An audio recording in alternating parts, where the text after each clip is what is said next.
au dalili ya kwanza inayoonyesha kwamba huyu ni kiongozi wa aina hiyo ni watu anaowaongoza wanafanya mambo yasiyofanana na maono ya kampuni, zile vision na mission ambazo wameziseti kwao.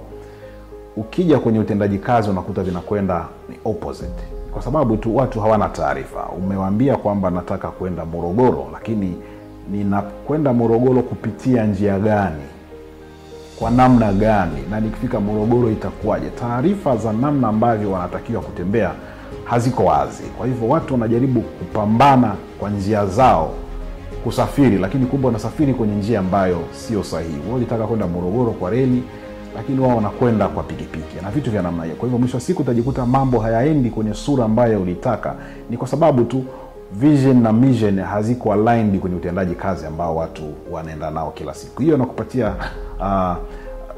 taarifa au dalili kwamba kuna shida katika uongozi.